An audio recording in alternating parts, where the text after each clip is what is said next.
रियाज़ी class 9 unit 5 lesson 24 exercise number 5.3 मश्क 5.3 part 6 आवां जो रियाज़ी जो उस्ताद राशिद अली सिंध ऑनलाइन स्कूल में अवांखे भलीकार।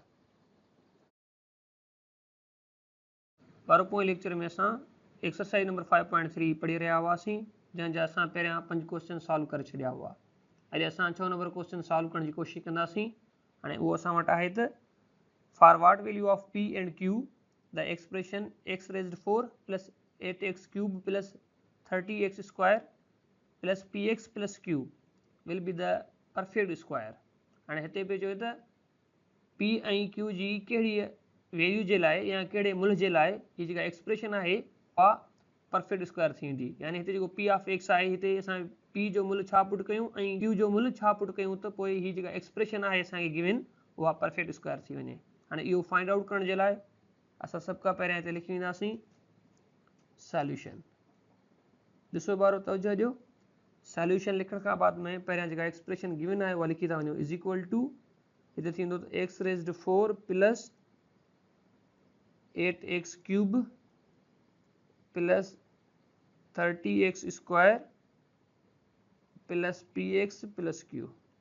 ठीक है ॿारो, हाणे असांखे छा करिणो आहे हिते असांखे p ऐं q जो मुल्ह ॻोल्हणो आहे। उन जे लाइ असां हिन जो छा कंदासीं स्क्वायर रूट फाइंड आउट करण जी कोशिशि कंदासीं, पर कहिड़े नमूने सां डिवीजन मेथड वारे नमूने सां। ठीकु आहे ॿारो, त पोइ हाणे असां सभ खां अवल हिन एक्सप्रेशन खे डिवीजन मेथड वारे नमूने में रखी वेंदासीं। ठीकु आहे ॿारो, ॾिसो ॿारो हाणे असां हिते छा कंदासीं हिनखे सिंप्लीफाई कंदासीं।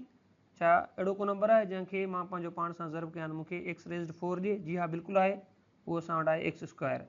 त पोइ मां उनखे मथे रखी थो वञा एक्स स्क्वायर हिते बि ईंदो त हेठि बि ईंदो अहिड़े तरीक़े सां। ठीकु आहे ॿारो, जॾहिं मूं एक्स स्क्वायर खे एक्स स्क्वायर सां ज़र्ब कयो त मूंखे जवाबु मिलियो एक्स रेज़्ड 4। हाणे सभ खां पहिरियां असां हिते छा कंदासीं त निशानियूं बदिलाए वेंदासीं। त पोइ हिते छाजी निशानी थी वेंदी, हिते प्लस आहे हुते माइनस। ठीकु आहे ॿारो, त एक्स रेज़्ड 4 में ख़तमु थी वियो ऐं हिन साइड ते छा थींदो, हिते जोड़ थी वेंदो त पोइ हिते थींदो त 2x स्क्वायर। ठीकु आहे ॿारो, भाई जेका रिमेनिंग एक्सप्रेशन आहे असां उनखे लाइ हेठि रखंदासीं 8x cube plus 3x square plus px plus q। ठीकु आहे ॿारो, अहिड़े तरीक़े सां हाणे असां हिते छा कंदासीं त अहिड़ो को नंबर आहे जंहिंखे मां 2x स्क्वायर सां ज़र्ब ॾियां त पोइ मूंखे 8x क्यूब मिले। जी हा बिल्कुलु आहे, उहो असां वटि आहे 4x। त पोइ हाणे असां 4x जवाब में पुट करे ईंदासीं। हिते आयो 4x, हिते रखंदासीं असां प्लस 4x, हेठि बि आयो 4x। जॾहिं मूं 4x खे 2x स्क्वायर सां ज़र्ब कयो त जवाबु मूंखे मिलियो 8x क्यूब। हिते ईंदासीं प्लस जॾहिं मूं 4x खे 4x सां ज़र्ब कयो जवाबु मूंखे मिलियो 16x स्क्वायर।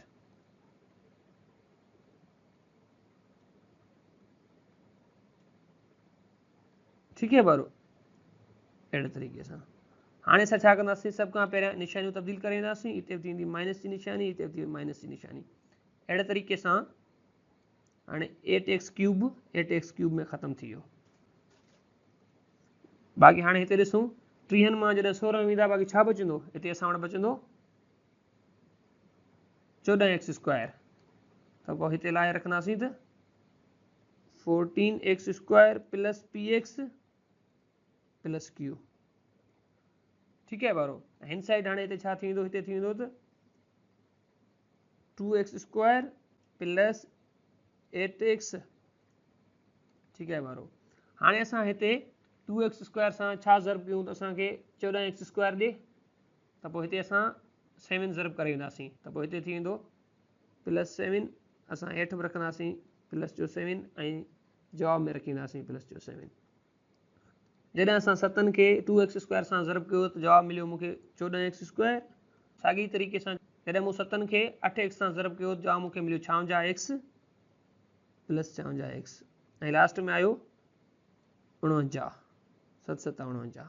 ठीकु आहे ॿारो, हाणे तवजो ॾियो, सभ खां अवल असां निशानियूं तब्दील करे ईंदासीं। हिते थी वेंदी माइनस, हिते बि माइनस, हिते बि माइनस।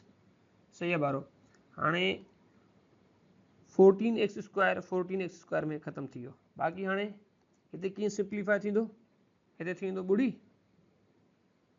ॾिसो ॿार तो जरियो न, जॾहिं असां वटि छा हूंदो आहे, सपोज़ था कयूं त 4 ऐं प्लस हुजे असां वटि 3, छा जे बराबरि थी वेंदो आहे 7 जे। असां हीअ लिखंदा आहियूं न, पर जेकॾहिं मां उन्हनि खे हीअं नथो लिखी सघां त 4 + 3 = 7, ठीकु आहे वारो। पर जेकॾहिं हिते असां वटि ईअं लिखियलु हुजे हा त 4 + x = 7, त x जी वैल्यू फाइंड आउट करियो त असां लिखूं हा x = 7 - 4, यानी 4 हिन तरफ़ खणी अचूं हा। तव्हांखे इहा ॻाल्हि सम्झ में हिते अचे पई त पोइ हाणे इन साॻी तरीक़े खे पंहिंजे ज़हन में रखंदे तव्हां हिन सम खे फर्दर सम्झण जी कोशिशि कजो, ॻाल्हि सफ़ा सवली आहे। हाणे ॾिसो हिते असां वटि पियो आहे px ऐं हेठि पियल आहे माइनस जो छांव जा x आहे न, त पोइ हाणे छा थींदो हिते त p of x - 56x = 0। साॻी तरीक़े सां हिते बि ईअं थी वेंदो त q - 49 = 0। हाणे हिते असांखे इन मां p जो मुल्ह मिली वेंदो ऐं हिते असांखे q जो मिली वेंदो, त पोइ हाणे छा थींदो त p of x = 56x। हाणे प्लस जो थी वियो, छाकाणि त जॾहिं असां हिन खे बराबरि जे हिन पासे खणी आयासीं त ठीकु आहे। त पोइ हाणे त p = 56x upon x, त हीअ x ख़तमु थी वियो इन x में, त पोइ असांखे p जो मुल्ह छा मिलियो, हिते p जो मुल्ह मिलियो 56। साॻी तरीक़े सां हाणे हिते छा थींदो त q = 49, ठीकु आहे ॿारो। त पोइ असांखे p जो मुल्ह मिलियो 56 ऐं q जो मुल्ह छा मिलियो 49। अहिड़े तरीक़े सां हाणे इहो छा थी वियो असांजो आंसर, ठीकु आहे ॿारो। इहा शइ तव्हां पंहिंजे ज़हन में रखी छॾिजो ॿारो। हींअर असां वटि 7 नंबर क्वेश्चन आहे। For what value of a and b x⁻4 + 4x³ + 10x² + ax + b will be the perfect square. चए पियो त a ऐं b जे कहिड़े मुल्ह जे लाइ हीअ जेका एक्सप्रेशन गिवन आहे उहा परफेक्ट स्क्वायर थी वेंदी। यानी हिते असांखे छा करिणो आहे, a जो मुल्ह ॻोल्हणो आहे ऐं हिन b जो मुल्ह ॻोल्हणो आहे। उन जे लाइ सभ खां पहिरियों असां हिते लिखी ईंदासीं सॉल्यूशन। सॉल्यूशन लिखण खां बाद में असांखे जेका एक्सप्रेशन गिवन आहे उहा लिखंदासीं = x⁻4 + 4x³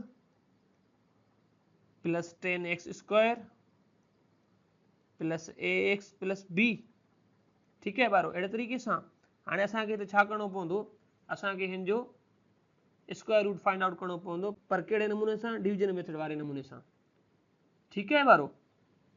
त पोइ हाणे असां हिते छा कंदासीं, असां हिन खे डिवीजन मेथड वारे नमूने में रखी वेंदासीं। ॾिसो ॿारो हाणे असां हिन खे सिंप्लीफाई करण जी कोशिशि था कयूं। हाणे अहिड़ो को नंबर आहे जंहिंखे मां पंहिंजो पाण सां ज़र्ब कयां, मूंखे x⁻4 ॾे, जी हा बिल्कुलु आहे, उहो असां वटि आहे x²। त पोइ उहो असां मथे रखी वियासीं, हिते बि रखंदासीं x², हिते बि x²। अहिड़े तरीक़े सां जॾहिं मूं x² खे x² सां ज़र्ब कयो त मूंखे जवाबु मिलियो x⁻4। हाणे छा कंदासीं, हिते असां कटे छॾाईंदासीं, त पोइ हिते असां साइन तब्दील करे ईंदासीं। छा थियो हाणे हिते हीउ जेको x⁻4 आहे x⁻4 में ख़तमु थी वियो, ठीकु आहे ॿारो। अहिड़े तरीक़े सां हाणे x² खे मां x² में जोड़ करे ईंदुसि, हिते थींदो त 2x², सही आहे ॿारो। हाणे रिमेनिंग एक्सप्रेशन लाइ हेठि रखंदासीं, हिते थींदो त 4x³ + 10x² + ax + b। ॾिसो ॿारो हाणे 2x² सां मां छा ज़र्ब कयां, हिते 4x³ थी वञे, त पोइ हाणे असां हिते 2x सां ज़र्ब करे ईंदासीं, + 2x, हिते बि थींदो + 2x, हिते बि रखंदासीं त 2x, सही आहे ॿारो। हाणे जॾहिं मूं 2x खे ज़र्ब कयो 2x² सां त जवाबु मूंखे मिलियो 4x³, अॻिते थींदो त प्लस जो 4x², ठीकु आहे ॿारो। अहिड़े तरीक़े सां हाणे सभ खां अवल छा कंदासीं, हिते असां निशानियूं बदिलाए वेंदासीं। हाणे हिते थी वेंदी छाजी साइन, माइनस जी, हिते बि थी वेंदी माइनस जी साइन। ॾिसो ॿारो तो जरियो त 4x³ में ख़तमु थी वियो। जॾहिं मां 10x² मां 4x² ख़तमु कयो त हेठि बचंदो 6x²। बाक़ी जेका रिमेनिंग एक्सप्रेशन आहे ax + b असां हेठि रखे छॾी, ऐं हिन साइड छा थींदो, हिते 2x² + 4x। ॿारो हाणे हिते तवजो ॾियो, ॾिसो 2x² सां मां छा ज़र्ब कयां, मूंखे 6x² मिली वञे, त त पोइ हाणे हिते असां 3 ज़रब करे ईंदासीं, हिते रखंदासीं प्लस जो 3, हिते बि रखंदासीं प्लस 3, 8/3। ठीकु आहे ॿारो, जॾहिं मूं 2x² खे 3 सां ज़रब कयो जवाब मूंखे मिलियो 6x², हिते थींदो त प्लस जो 12x, हिते थींदो प्लस जो 9। ठीकु आहे ॿारो, हाणे सभ खां अवल छा कंदासीं, निशानियूं बदिलाए वेंदासीं, हिते माइनस जी साइन, हिते बि माइनस जी साइन, हिते बि माइनस जी साइन, जीअं त 6x² में ख़तमु थी वियो।